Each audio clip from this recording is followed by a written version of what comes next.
Ya estamos. Bien.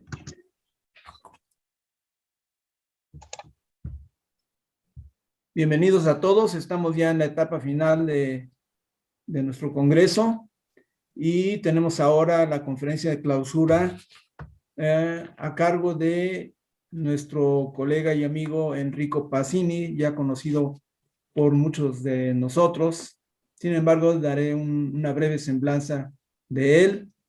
Él es profesor de tiempo completo de Historia de la Filosofía en el Departamento de Filosofía y Ciencias de la Educación en la Universidad de Turín, Italia.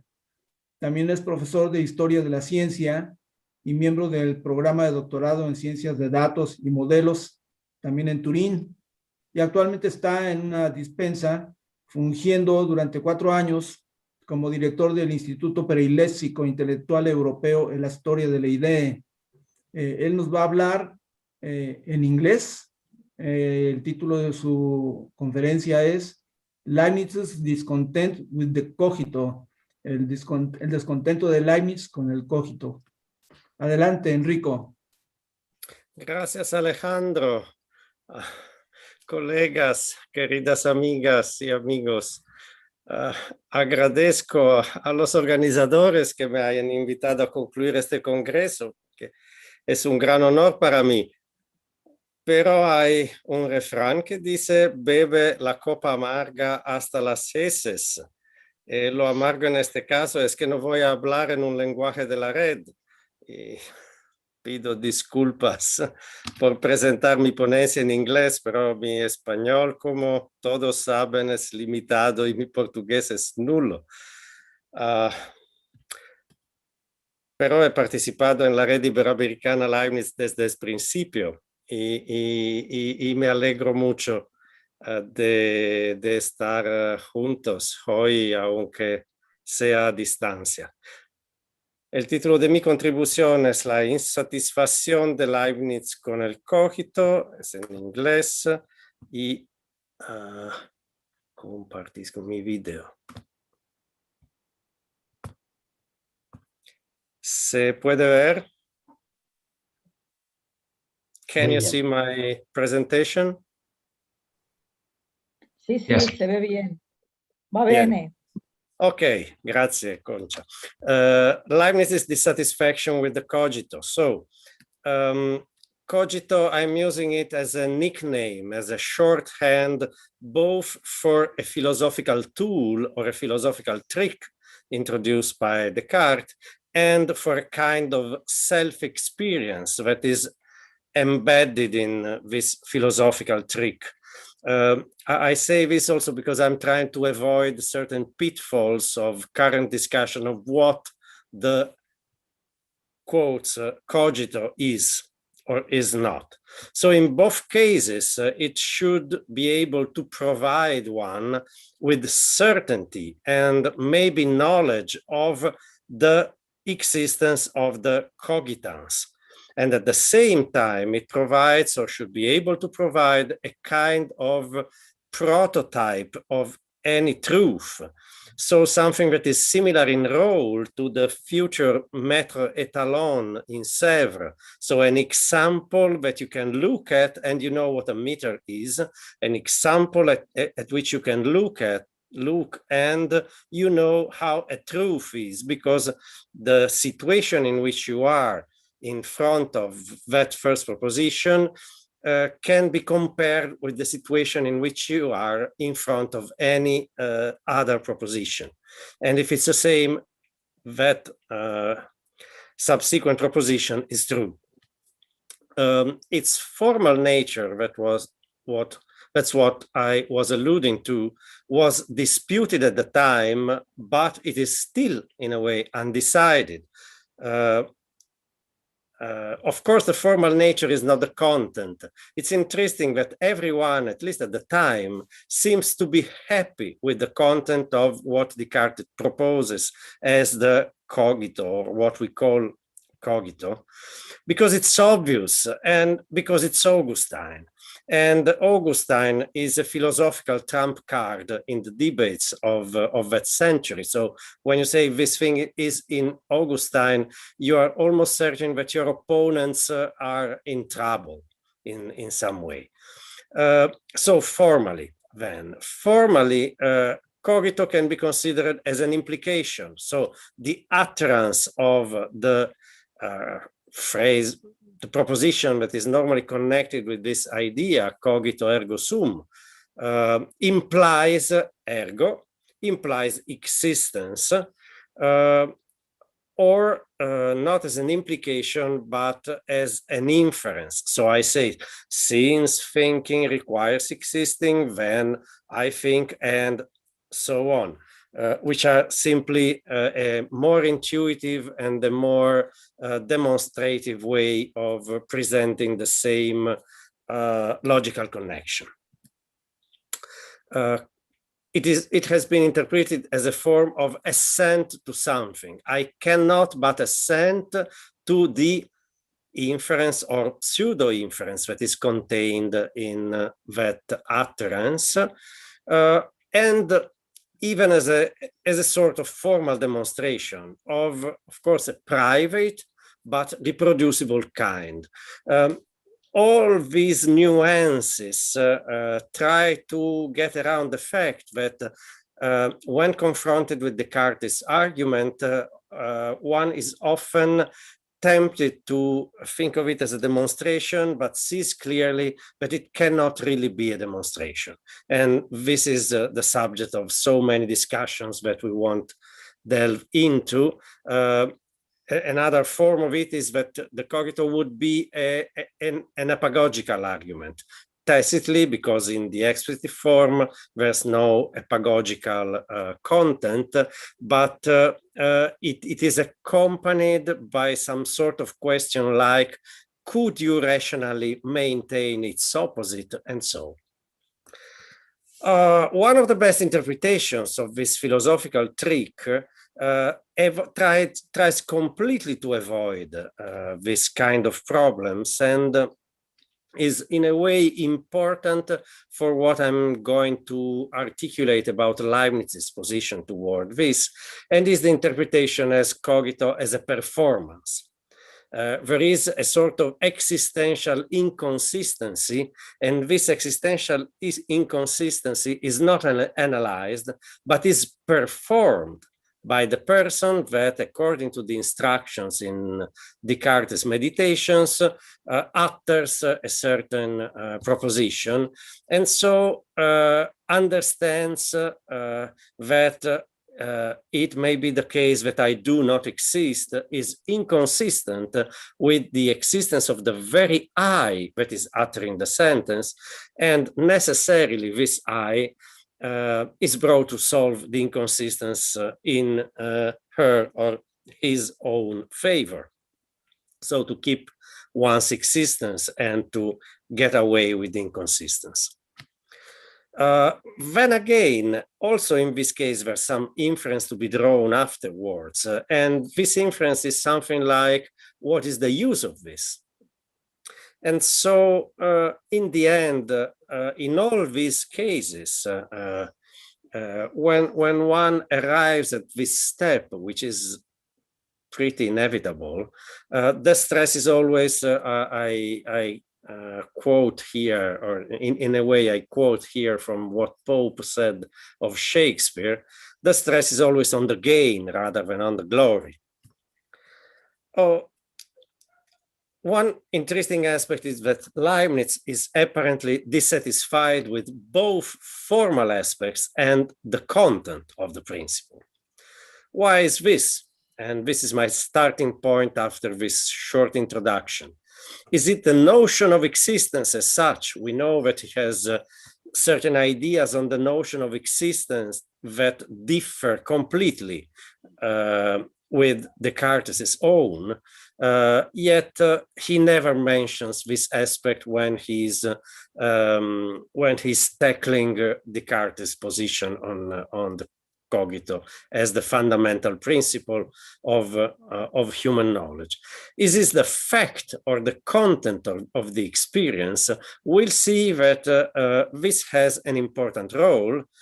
Maybe everybody here, so you all already know that this has an important role, and I'm just presenting things in a way, but they are all perfectly known. Is it the prototyping role?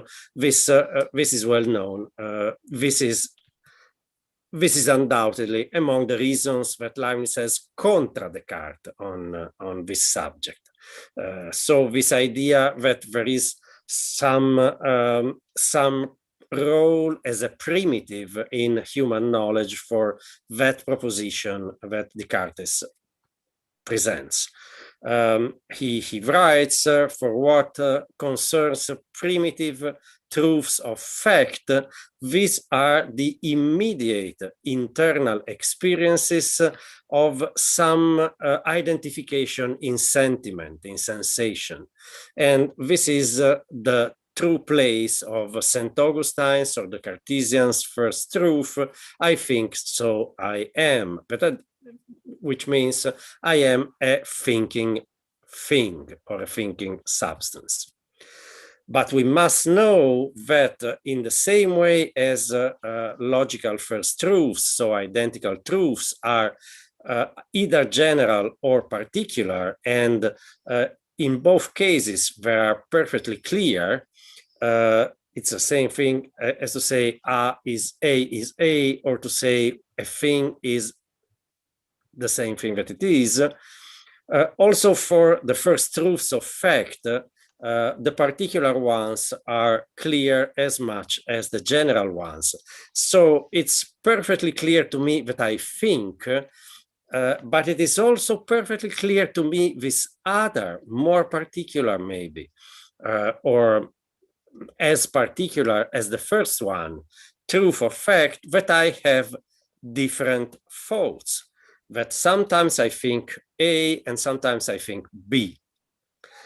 So first, it is a factual, not a logical truth. It is a truth of fact. And this for Leibniz, as we know, is a fundamental distinction. Since there are many such truths of fact that have a certain role as the first truths of fact, it cannot be a prototype, or at least it cannot be the prototype, because a plurality of prototypes of a true proposition from the point of view of Leibniz would be a sort of nonsense. And in fact, if there is a prototype of truth, it is the identical action for Leibniz, and this we all know. What's the conclusion? Well, the Cartesian principle is good, but it's not the only one of its kind. Le seul de son espèce. This is the fourth book of the Nouveaux Essais, the second chapter, and at the beginning. So which species, to which kind does it precisely belong? It is, as we have seen, a truth of fact. It is an immediate truth and not a demonstration, because one can always say that this proposition, I exist, is absolutely evident, since it is a proposition that cannot be proved by means of any other proposition. And so it's an immediate truth, first of all. So to say I think and so I am is not really a proof of the existence by means of thought, since thought and being thinking is the same. And so it's just as if I said I am thinking, and I am thinking already contains I am. This would seem a demonstration to our eyes. It looks like a demonstration, albeit a trivial one. And in fact, for Leibniz, AB entails so A is an axiom, and axioms, in his view, ought to be demonstrated. So it's not perfectly clear what he means. And in fact, he himself explains it further when he says that this proposition cannot be an axiom. It's not a necessary proposition. This is not really a good reason, but this is not a proposition, the necessity of which, so the necessary truth, the absolute truth of which can be seen in an immediate convenience correspondence of ideas. Only God can see the connection between the I and the existence, and God sees the infinite number of requisites or connecting steps between these two terms. And since these steps or these requisites are infinite, this is not a demonstration, because a demonstration, in Leibniz's view, is finite. And also this we know. Could it then be an axiom in a different sense of the word? So not a proposition that is necessary and so on, but a proposition, an immediate truth, which is non-provable. It cannot be proved. In this sense, the proposition I am is an axiom and is a primitive truth, one of the first terms, complex terms that are known to us. We might observe that moving from the first consideration, that it is not a demonstration, and passing through, it is not an action of the first kind, and accepting that it is an action of the second kind, the proposition has been transformed. It is not a cogito ergo sum anymore, it is a sum. And this is a very important point as far as Leibniz is concerned. We see it again and again. What does it mean that it is one of the first complex terms that are known to us? So not natura, but from our point of view. This is one of the first propositions that we know in the natural order of our cognition. Of course, it is possible that no one thinks I am ever, although it is unlikely, but this proposition is innate to us, and is innate to us because we can always find it expressed in our own very existence.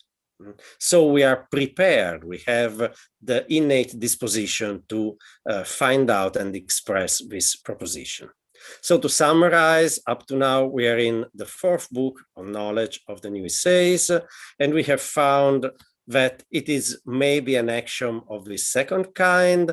It is self-evident, it is of experience, and it is in some way a special proposition, but how it is special, it is not clear. If there's some special role outside this being an axiom, from the passages that we have read, is not yet clear. To be compared to axioms, we have seen it needs a logical or experiential validity. In our view, or in the view that Leibniz often has of axioms as the first propositions of a science, which is a concept of axiom that is inherited from Aristotelian epistemology, an axiom would also need, and that's why we wonder why it is not clear if it has some special role, it must have an epistemic role.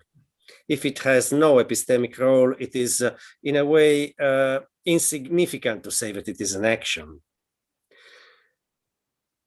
So now we have also seen a first aspect of dissatisfaction, at least implicitly.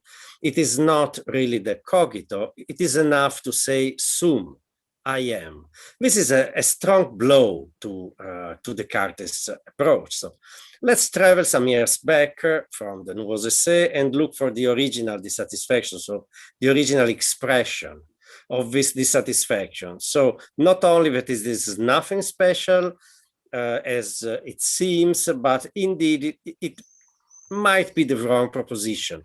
We'll see that it is the wrong proposition not because it can be reduced to I am, but because the real proposition that really has a special role is a similar one, but a different one.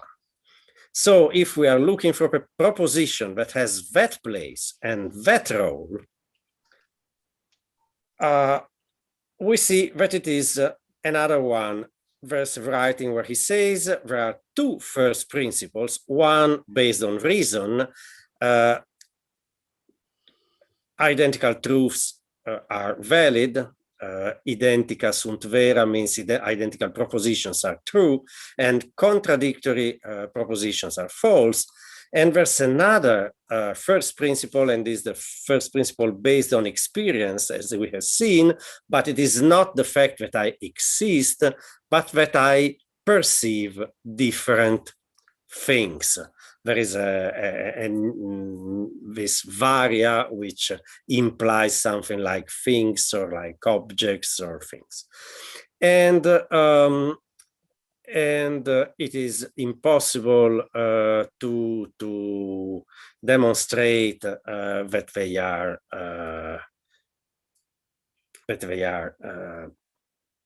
true, so it's impossible to give a demonstration of these, and they are based on internal experience, at least for the second. So we have a principle that is based on internal experience and is non-demonstrable. Internal because I feel internally, I am internally aware that I perceive different things, and this is something that I build in my inner sensorium, in the sensorium commune. This is not explained here, but is explained abundantly by Leibniz elsewhere. And it has a foundational role. Why has it a foundational role? Because for both these principles, all other propositions depend on them. So if these two principles weren't true, there would be no truth and no knowledge, no cognition. So, of course, this means that this proposition is more important than the proposition sum, or the proposition cogito et sum, or cogito ergo sum. And this locates clearly a dissatisfaction. Locates on this aspect that even they are similar proposition, they belong to the same kind, the same class of propositions, they have the same origin, they are experienced innerly, and so on. One is essential to truth and knowledge, the other one is not. It might be essential to my self-representation, but it's not so essential to my knowledge. How is it? How is it? Well, the first thing that I would say at this point is that these two propositions are located at a certain point in what I term here the monad's three-stage upward path. Which is a name that I invented for this presentation. So you first coexist with the universe as a simple monad. Then you move to a greater stage. A greater stage is an expression of Leibniz's. That is, you become a complex, organized living being with a true soul, and this true soul makes such experiences that will allow the soul to develop a spiritual life. So you are a simple monad, you are a living being with a soul, and you become a rational being. And every rational being has passed through these three stages. At first, it coexisted with the universe as a simple monad, then it received a somewhat more complex organized body, and then it develops a rational spiritual life. And these two propositions are the first proposition, the fundamental principles of this spiritual life. I will propose two or three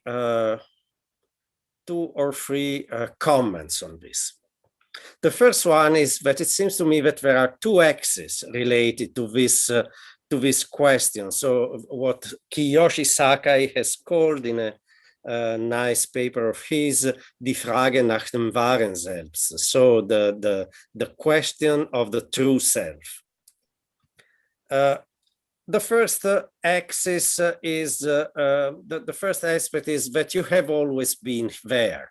We have seen in these three stages, you become a rational being, but you have always been there. This has a horizontal meaning, so to say, and the horizontal meaning is non tantum me esse qui cogitem. There's no just me thinking. I have always been not nowhere with myself, but there with other things about which I think. Anyway, there's not just me who thinks. I discussed this recently at the yearly Descartes seminar in Lecce, and they allowed me to reproduce in this presentation something that we discussed there. So among the first experiments, so experiences of the world that we have, it is clear to us that there are our inner perceptions, and our inner perceptions tell us that we're not just the I that thinks, but that there is a variety in the thinking. There are various thoughts, and these various thoughts allow me to accept the fact that there's something else around myself who thinks. And these experiences, these 30 experiences, as we said, are a fundamental principle, and so validate one's subsequent conscious experience of both one's life and of the world. Elsewhere, he calls, this has been remarked by Christian Barth, not by myself, such experiences conscientiae, so consciences. The first truths of fact are so many as there are immediate perceptions or consciences, so to say.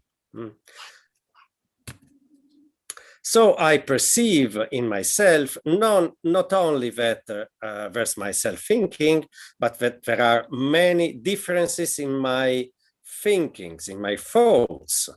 And this, if you need a cogito, this is the real cogito. And this is clear because there's the first version of this passage that has been deleted, and it is talia sunt non tantum. Such first experience, first truths of fact are not only I think, but also ego ec vel illa cogito percipio intelligo. Ego ec vel illa means I think of this and that. And this cogito percipio intelligo, here you may hear the repetition of a passage in the second meditation, the different kind of operations that are all aspects of modes or of thought. Is there really a need for something like that, so a cogito? When he's in a bad mood, Leibniz says, inter faleras ad populum numero. Faleras could be translated with a word that has gained philosophical value after a book title like that is bullshit for the people. In a nutshell, he might have said, he quotes often this saying by Queen Christine of Sweden, non mi bisogna e non mi basta. I don't need it, but it's not enough for me. What he needs and what he thinks we all need is the other version of the cogito. So I am thinking many things. This is needed much more than than cogito ergo sum. Cogito ec, cogito illa is the real thing by which I understand that there are other things, alia, beyond myself. And so I can accept the need to trust my senses.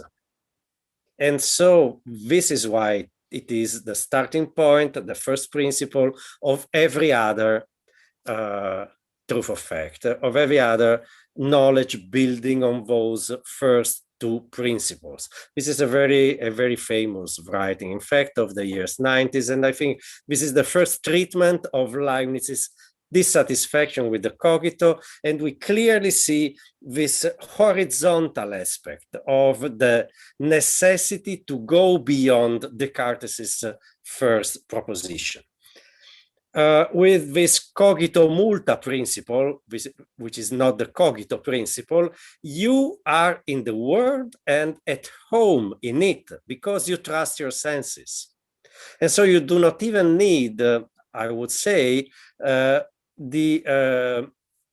discussion of the existence of external things in Meditations 5 and 6 on the basis of the truth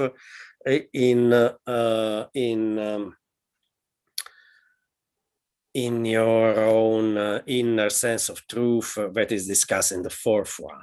So we might have this triadic distinction, a bit tongue-in-cheek. You have the epistemic function of the cogito or of the cogito multa principle, the existential function, and an existentialist function, so that you can be at home in the world. The other axis is vertical, and you are always there, at least somehow. So it is not only that in the beginning of your cognitive life as a spiritual entity, you horizontally are always with other things, but we have always been there, because conscience is, and the conscience is the memory of our actions. And Descartes famously, also in those two meditations, discusses the unfireableness of demonstrations, because every demonstration needs memory of the preceding steps. But in fact, if we really want to follow this path of doubt, we must even doubt the present conscience, because at any time the conscience is developed in time. And so at any time the doubt of the persistence of my conscience must be put forward. And why so can we trust this? Because there are the same metaphysical reasons for the doubt and for the faith in the efficacy of the first principle. Doubt in the efficacy of Descartes' own first principle, faith in the efficacy of Leibniz's own first principle. And it is this that the present time is full of the future time, le présent est gros de l'avenir. Which, by the way, should be the main theme of the next Leibniz Congress in 2022. So there's connection between what we are doing now and what we will be doing during next year, hopefully. So this again raises 2 points to which I'm devoting my final section. And final is the word that everybody wants to hear during a presentation. In fact, it's the final section I'm beginning now. 1 point concerns identity. Implicit in the cogito is the identity of the cogitans. It is implicit both in the experience and at the conceptual level. It is implicit both in Descartes' own version and in Leibniz's own version. This is an instantaneous identity, as we have seen, just like what Leibniz was saying about the memory of the conscience. This conscience has to do with identity, because it is my conscience, of course, inside a repeatable but momentaneous act of self-recognition and self-instauration. Either I recognize that I am thinking, that I am thinking of many things, and so that's not just me. Anyway, it's always me in some connection with possible foundations and conditions of my own existence. And it is also implicit on a larger temporal scale, in that the I that utters all these principles remembers it. So on the one hand, it is a matter of identity over time in this Selbstbestätigung des Daseins, autoafirmación de la existencia. This opens the question, sorry for the typo, this opens the question of the relationship between the succession of the perceptive or representative states of the substance on the one hand, and the self's temporal self-representation on the other hand.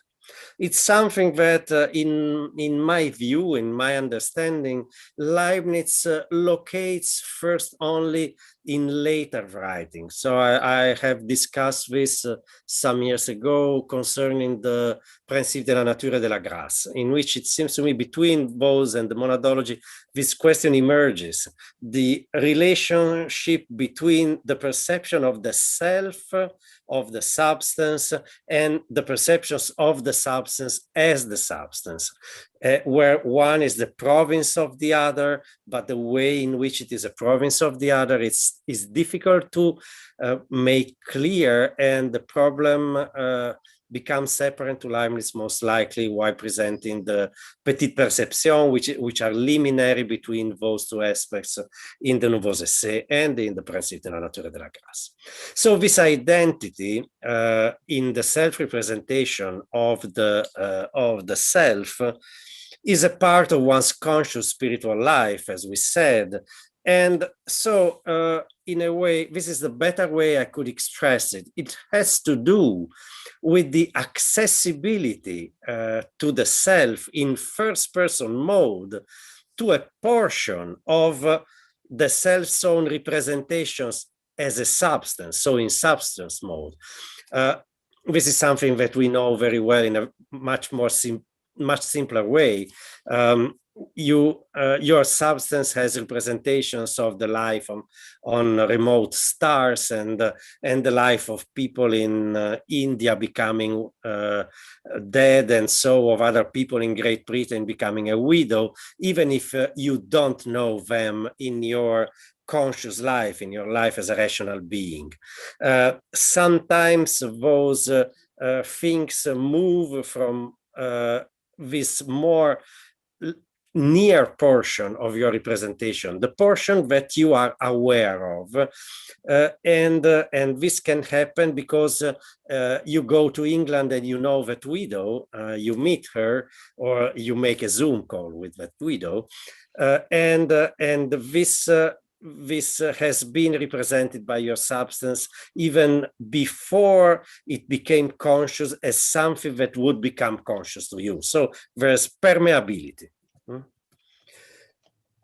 This poses a very interesting question for the cogito ergo sum, the cogito et sum cogitans, the sum, and so on. And there are different things that I'm thinking of. That is, who can say this I? Since sum for Leibniz does not need a cogito. And the question is, does a dog feel its I-ness? So would Leibniz's own principle be in some way findable even in the much less rational or not at all rational soul of a dog. The dog has some perception of its past as connected to itself, we might even say. So is there a shadow of identity, an analogon identitatis, by which the same principles may be in a shadowy way could be found even in the dog's soul that has a representation that it will become conscious of the stick in some moments, as Leibniz says to Bale. Is there, through the fact that he eliminated the cogito part from the principle, and let only sum appear for the existential part, and for the cognitive part or the existentialist part, he says multa me cogitantur, which could be substituted in a dog with multa me percipiuntur. Is this possible? Of course, I have no answers to these questions because Leibniz never even probably thought of posing such questions. But there's an MA student of mine who is writing about this in his dissertation, and I hope he will answer it in some way. And the second point, and I'm going to finish, concerns plurality. Varia me cogitantur, non tantum me esse qui cogitem. There is from the very beginning a multiplicity beyond the self. And as we saw in the preceding point, I might make a case for this self even not being a rational self. So even before there's Adam with his rational self, there's this multiplicity inside substances.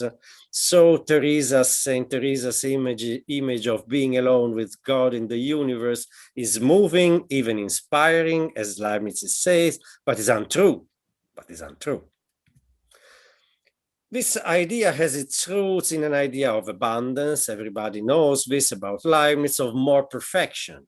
That's the principle of reason that says that if God can conceive of more, he will conceive of more, and if he can create more, there's no reason why he should create less, and so on. We are in the realm of the moral necessity, and I think Maximiliano yesterday explained it perfectly, so there's no need of saying anything here. What I want to discuss is whether there is more. And my point is this. One always wonders when one reads that Leibniz says, oh, I have united Plato and Democritus. Is this just bombastic propaganda for his own philosophy, or is there more? And we always interpreted this like that. Plato is metaphysics and Democritus is physics. So he accepts physics. He even says there could be an atomist physics, but truth relies in Platonic philosophy. And what I'm wondering is whether there is more, so metaphysically more. And my answer is in a reassessment of his Democritism. It is not that if varia me cogitantur is the basic principle of our knowledge, just like A is A, that Democritism provides Leibniz with originary plurality, while Platonism, as we know, provides him with the idea of unity. So that there's a subtle philosophical role for his passion for Democritus, because Democritus is the philosopher of the infinite multiplicity of atoms, and not only of the physical existence of things in nature. Of course, Aristotelianism provides him with technical tools, technical means to do this conjunction, okay, it seems to me that this might be an ingredient of this philosophy, multiplicity, that does not come from reading Plato's Parmenides, but comes from that kind of multiplicity that you find in Democritus. Moreover, we all know that the self for Leibniz, so my I, who is intellectually aware of one's identity, learns to be like the others, not only like other things, but like other spirits. There's a passage in in the Nouveaux Essais on this, and there are several passages in the Theodicy, if I'm not wrong. And through the other learns, according to Leibniz, one saw nature as a spiritual entity. So it's interesting that, and this is my conclusion, very conclusion, that in a way I learned what I am, not by immediately applying the distinctio realis, the real distinction of the second meditation in the Meditationes de Prima Filosofia, but from experience. There is in Leibniz a sort of refusal of the solipsist elements of certain strands of skepticism, even in the instrumental skepticism that Descartes applies, so to be able to say, but I exist, and I am different from every other thing, and so this real distinctions says that I am real as a res, and you all know this passage. So Leibniz does not really sympathize either with the idea to be or to belong to some separate world, not only of being alone in the world, but to belong to some separate world. And this is one of the few aspects in which he is similar to Spinoza, in fact. And both are apart from Descartes. So what I would say to bring this to an end is that a certain fil rouge of solipsism in what we call classical German philosophy, which we are often told is based on Leibniz, might be due not to Leibniz and monadology, but to an excess of Cartesianism.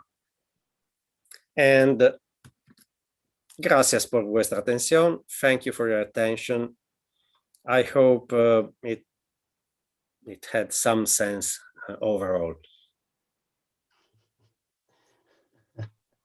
Muchas gracias, Enrico, por tan magnífica conferencia, con muchas reflexiones. Abrimos pues la plataforma para quienes deseen intervenir, ya sea levantando la manita o haciendo alguna señal. Celso, adelante. Thank you so much for this presentation. I am curious to know your position about the following issue. We know that Leibniz tried to explain things that usually we consider abnormal. For example, the presence of evil in the world, etc. But now several research in neuroscience and other disciplines have shown that there is some a distortion of the personality, for example, multiple personality, and also some physiological anatomical distortions. What do you think could be the position of Leibniz related to these issues? Well, in a way, if you read Leibniz's Theodicy, he discusses this kind of problems because, of course, not from the point of view of neural research or brain imaging or even comportamental psychology. So Leibniz wouldn't even discuss that kind of physical explanations that would have been given between Lombroso and 1950s. But anyway, he was prepared to discuss the fact that our physical condition enables us to do good or impedes us to do even the good that we intellectually recognize as being good, and that some and this answers, I think, to some aspects of your question. Think of the example of the drop of wax being dropped. Every night in a glass to stop drinking and become able to be a serious person, a good Christian, and become the general of the Jesuits instead of a drunkard. the other aspect is the inner condition that is so influenced by some structure of the brain, for instance, conformation of for instance, the charges and discharges that are impeded by chemical disturbances of your brain. I think that this would, for Leibniz, simply be an aspect of pre-established harmony. There's correspondence between the law of development of your substance as a spiritual being and the physical conditions of your body. So also this, I don't think, would be a problem for him. And of course, the justification for this is the same justification that he already provided to Judas in the Confessio philosophy that has been discussed in a couple of very interesting presentations yesterday. So if you had a different brain, if you had a different inner life, if you have a different law of development, you would be someone else, and it would be another universe. And so, is this a good answer? Okay, thank you. Maybe we might discuss the issue further, but thank you so much. Damos la palabra a Oscar Esquizabel. Activa tu micrófono, Oscar. I put my questions in Spanish. Do you understand? Slowly. Pero sí. Sí, slowly. Bueno, primero que nada, me gustó mucho tu exposición en la que modestamente comparto muchos puntos, muchos aspectos. Yo quería hacerte simplemente una pregunta, porque vincula a Leibniz con la fenomenología. Porque muchas de tus afirmaciones tienen contacto con una interpretación fenomenológica de Leibniz. Y específica, más allá de que hay muchísimas cosas que querría preguntarte, por ejemplo, la relación del cogito de Leibniz, no de Descartes, con el escepticismo, porque muchas veces hay una conexión entre ese cogito que tú propusiste y las respuestas al escéptico, que da Leibniz, a Foucher, por ejemplo. A mí me interesó mucho la posibilidad de conectar el cogito que tú propusiste, o el yo, con la idea de temporalidad. Identidad, yo y temporalidad, sobre todo porque el cogito de Leibniz tiene percepción, tiene memoria y tiene apetito, ¿no? Es memoria, presente y anticipación. ¿Tú ves alguna posibilidad de concebir una cierta temporalidad o una identidad temporal en el yo de Leibniz? Muy difícil pregunta. I'll answer in English. I could try my Spanish, but I think it would be worse. Well, first of all, connection with skepticism. I think there's a clear connection with skepticism in this, that any totally skeptic position, not practical skepticism. So that kind of skepticism that says, I won't believe anything that I cannot examine fully. But the skepticism that is connected to a refusal to accept any possible stance, because anything that is external to the subject can be and must be put in doubt. This is a kind of skepticism that Leibniz does not accept. And there's, as you said, there's a clear connection with the idea that at the basis of our experiential life in the world versus the certainty that there are many things that I'm thinking of, and implicitly that this is not simply me, and because this difference cannot come out of me alone. And so this difference must be some basic feature of the situation I'm in. Situation is not really phenomenological, but we can use the word anyway, I think. So this is the reason why I said this. I said that we know that for Leibniz, we also need to check the second truth with the first one. We must check our experience and ask ourselves, are they conformant to eternal laws of mathematics, for instance? Because if not, we might be dreaming.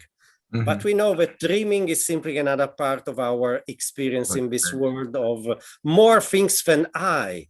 And so at least this fact of more things than I cannot be put in doubt. So that's the answer to the first question. The second question, I really do not know. This is one of the most difficult problems, I think, in Leibniz. The fact that you have a conscience that is constantly living a temporal life, and as such, the subject that has this conscience is intemporal, because in fact it's just a substance that always exists in an instant and then is recreated by God in another instant, and each of these instants contains the representations of all the other instances, but in an intemporal way, because it's the intemporal notion of that substance that has been thought by God that is created and recreated at each instant. How this translates into the temporal life of the I, of the phenomenological subject and not of the metaphysical subject, is a very difficult problem. And this is what I was alluding to when I said that there is this region of accessibility to the phenomenological or the moral of the cognitive subject that is in this substance as something different from the substance itself that perceives every possible thing. I think this is a very difficult problem. It's so difficult that even Leibniz had no clear conscience of this for most of his philosophical production. But thank you for pointing this out, because it's a problem that I am really interested in. I too. Good. Let's organize a seminar on that. Okay. Creo que Adelino quiere tomar la palabra. ¿Puedo poner una cuestión, Alessandro? Adelante, Adelino. Me ha gustado muchísimo escucharte, Enrico. Entonces, mi cuestión es sobre la pluralidad, la unidad y la pluralidad dentro del cogito. Me parece que una razón muy fuerte de insatisfacción de Leibniz face al cogito cartesiano es que para Leibniz el cogito no es simple. Es decir, que tú has hecho varias citas, cogito plurame cogitando. Creo que el significado más fuerte en términos leibnizianos de la pluralidad no es la pluralidad de las cosas que son pensadas, que son muchísimas, pero la pluralidad de las cogitaciones, la pluralidad de los pensamientos. Es decir, que cuando yo pienso, yo estoy ejerciendo mi memoria, es el sentido de que la conciencia es la memoria de mis acciones pasadas, es decir, que el cogito es una entrada en la vida perceptiva, a donde sempre que percebo, estou haciendo una percepción de una otra percepción al infinito. Entonces, lo que, para dizer-lo um pouco com Leibniz, en el escrito de reminiscência, é absolutamente admirável como meu primeiro pensamento que penso inclui uma multiplicidade infinita de pensamentos que estão envolvidos neste pensamento. Então, te pergunto se estás de acordo que que el cogito é indissociável da infinita multiplicidade dos estados internos del pensante.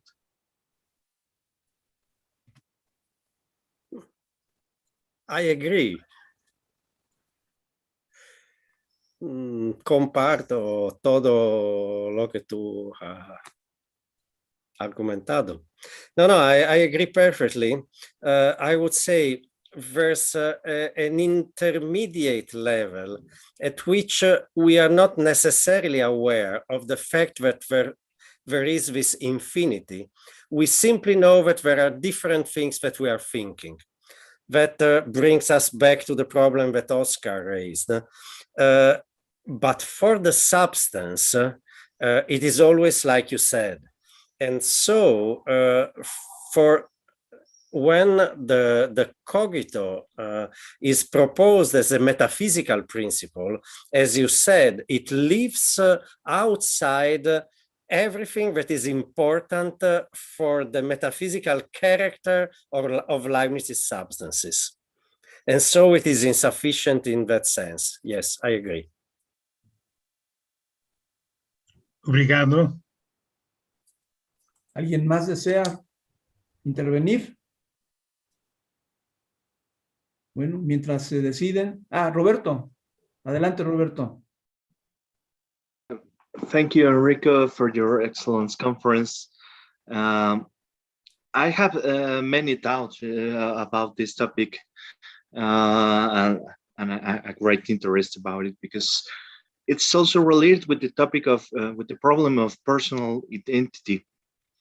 And there are many texts in Leibniz where he described this personal identity as a moral performance that has something to do with the moral quality of this moral agent.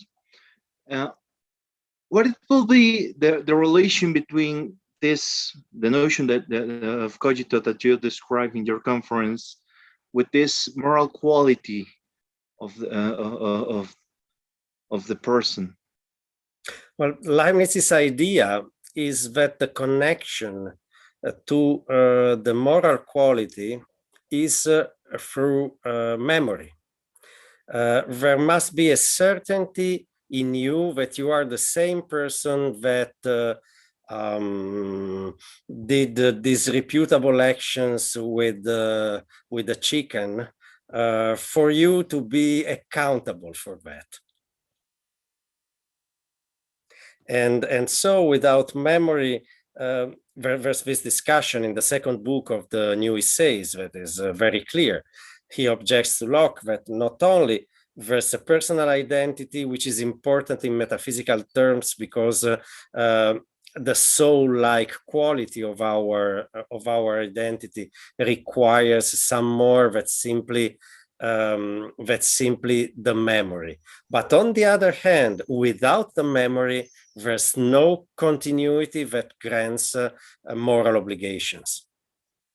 There's some connection in this to Aristotle's discussion of accountability, of responsibility in the Nicomachean Ethics and in general in his ethics. And there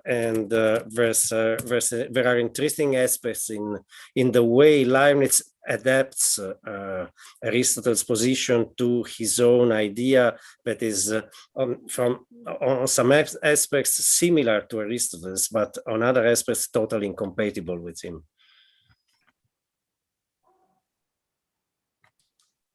Thank you. Thank you. Gracias. ¿Alguien más quisiera intervenir? Brindisi. Bueno, no, Enrico, yo quisiera, I would like to ask a question. You mentioned that some students are working on the problem of whether there is something analogous or the shadow of the identity among animals, like a dog. Some you say you don't have the answer. No, not really. Yeah, I know. Nobody has the answer. Some philosophers that are in this animal cognition thing say that there is a trace of psychophysical identity in them, but I don't understand well what is the meaning of this assertion. However, we could think maybe not in the dog, but in some apes that have learned to talk with human language with their hands and even with computers. So they express thoughts, and we can infer from that maybe there is not some consciousness of being thinking, but of having some identity through the observation of their behavior. They don't act schizophrenically, and if they act schizophrenically, they are sick as any human that is a schizophrenic. So that's the way in which I would understand the observation that you made, that we can see some analogous or shadow of identity among them. Am I right in this interpretation? Well, first of all, the physicist versus an MA student of mine who is very brilliant and is doing a dissertation, 120 pages, not more, so not a PhD dissertation on temporal identity in Leibniz. And a question that we discussed together, and maybe he will write a part of his dissertation on this, is that one. So what is identity in dogs, for instance, for Leibniz? So what would Leibniz say if we were to ask him, has a dog a notion of its own identity? As for what you said, there's a lot of aspects that you can take into consideration when you are wondering whether certain animals have a notion of their identity. One is, for instance, the body image. The fact that octopuses have an image of their body, even when they are not seeing a part of their body, they have an image of that part of the body and know what they are doing and in which condition that part of their body is, means having a notion of identity in some way, some notion of identity. Being able to imitate other individuals in their behaviors and having a notion of your good or bad imitation implies having some sort of notion of your identity. Even more, being able to recognize that another entity in the world has such processes that you not only can imitate, but can understand and foretell, which has been seen in some experimental contexts. Octopuses again, parrots can make hypotheses on what the experimenter will do, and be disappointed if the experimenter does differently. And this means that they are understanding the experimenter in terms of an entity similar to them, which is a step more than simple imitation. All these are parts of what philosophers and experimenters are, I'm not an expert in this, I just read, are discussing as far as this problem is concerned. All of this, as we said, is outside Leibniz's own horizon. But of course, Leibniz would be delighted to discuss this kind of things, because there are some letters in which he discusses the speaking dog and so on, in terms of something that a particular animal could do that is not what that animal would normally do, because of his idea of continuity. And so that there may be conditions that are between the normal human condition and the normal canine condition. That's my best answer to your question. Yes, he also attributes some kind of reasoning to animals. He doesn't say yes, that they... a shadow of reasoning, an analogous of reasoning. I was using Leibniz's own expressions, adapting them to identity. Even more in some passage, Roberto has told me about it. He speaks about some apperception in them, but I don't know That's if he trickier. says more. Yeah. That's trickier. I won't say anything about that. We have to find out what he meant saying this. Okay, Celso, ¿quiere tomar la palabra o dejó la manita puesta? Me gustaría hacer otra pregunta. Adelante.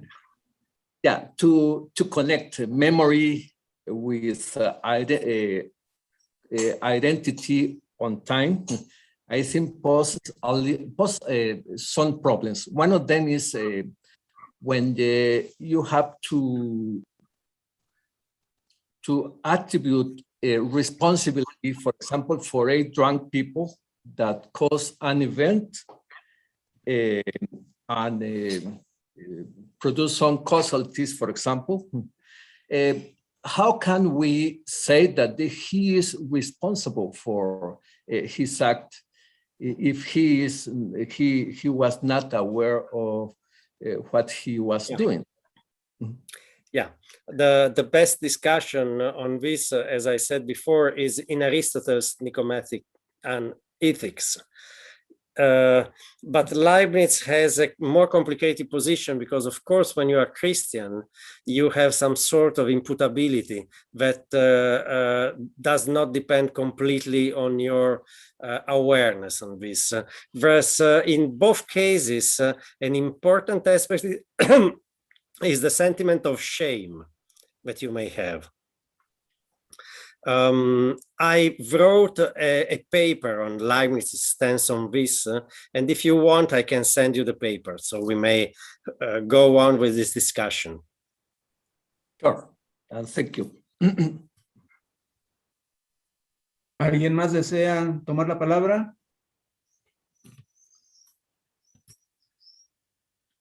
Entonces, procedemos a la clausura de este evento. Les damos unos minutos para hacerse de una copa de vino o de un vaso con la bebida que sea su favorita. Entonces, yo voy a tomar el mío, me voy a servir.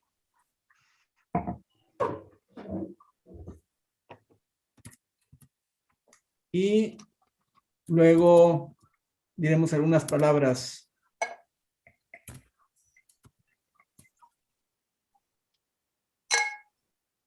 Perdón, Alejandro, ¿quieres que continúe con la transmisión en vivo para esto o la termino? ¿Qué opinas? Continúa unos minutos y terminamos. Lo hacemos seguido, Alejandro. Ajá. Y ya terminamos. Sí. Bueno, pues por mi parte, quiero agradecer a nombre de todo el comité organizador en México la oportunidad de haber sido la sede virtual para después de lo que sucedió en el 2020, que aún nos sigue afectando. Fue todo un reto. y esperamos haberlos dejado satisfechos a todos ustedes. Dos de los participantes en este congreso tuvieron problemas de salud.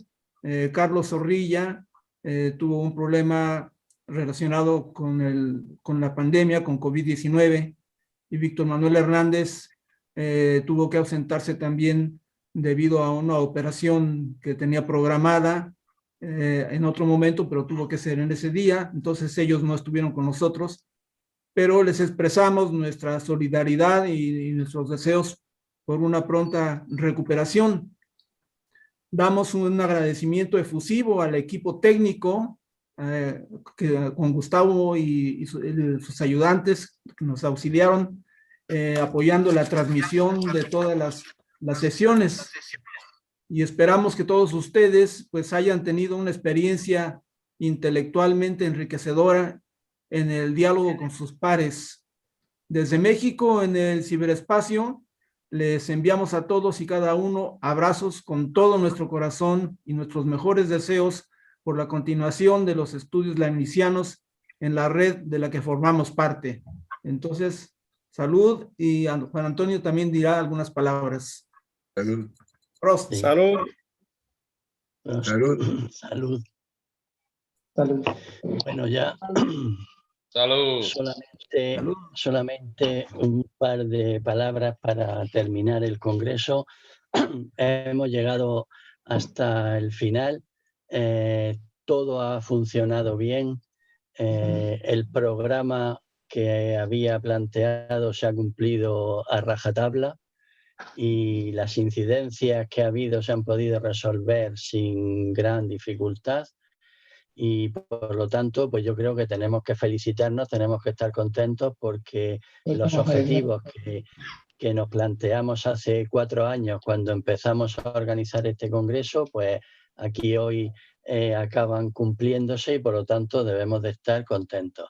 En cuanto al contenido, ha habido multitud de temas, multitud de discusiones, y en ese sentido pues yo creo que también ha sido una buena experiencia para todos. Yo creo que todos salimos de aquí pues habiendo aprendido algo más que cuando llegamos, ¿no?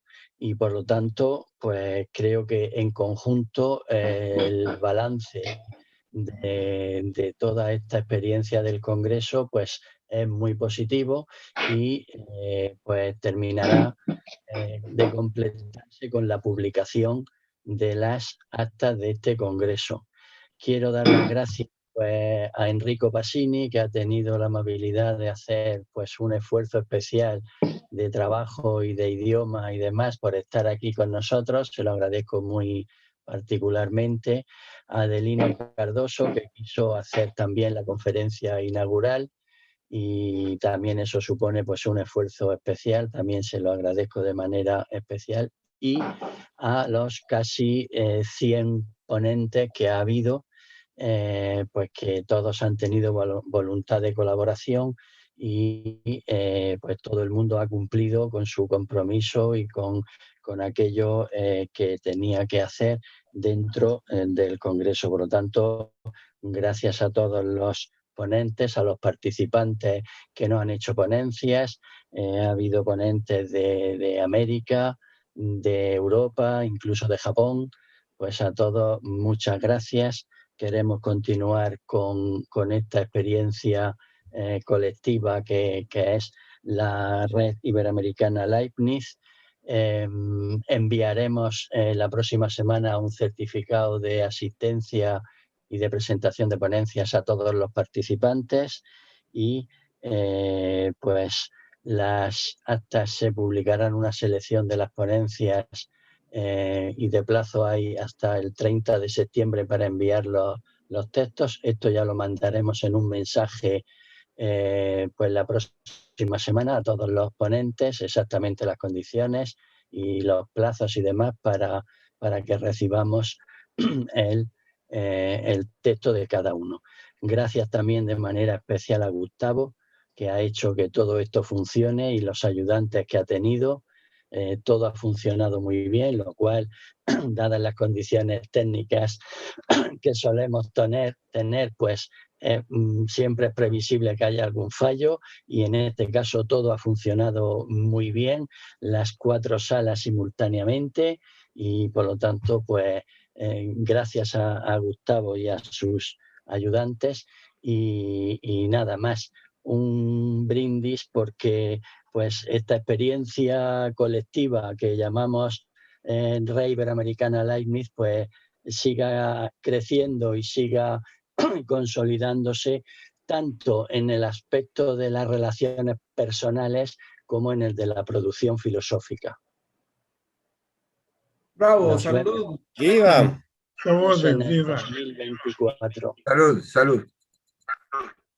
Nos Muchas vemos en gracias, Buenos muchas Aires gracias. o antes.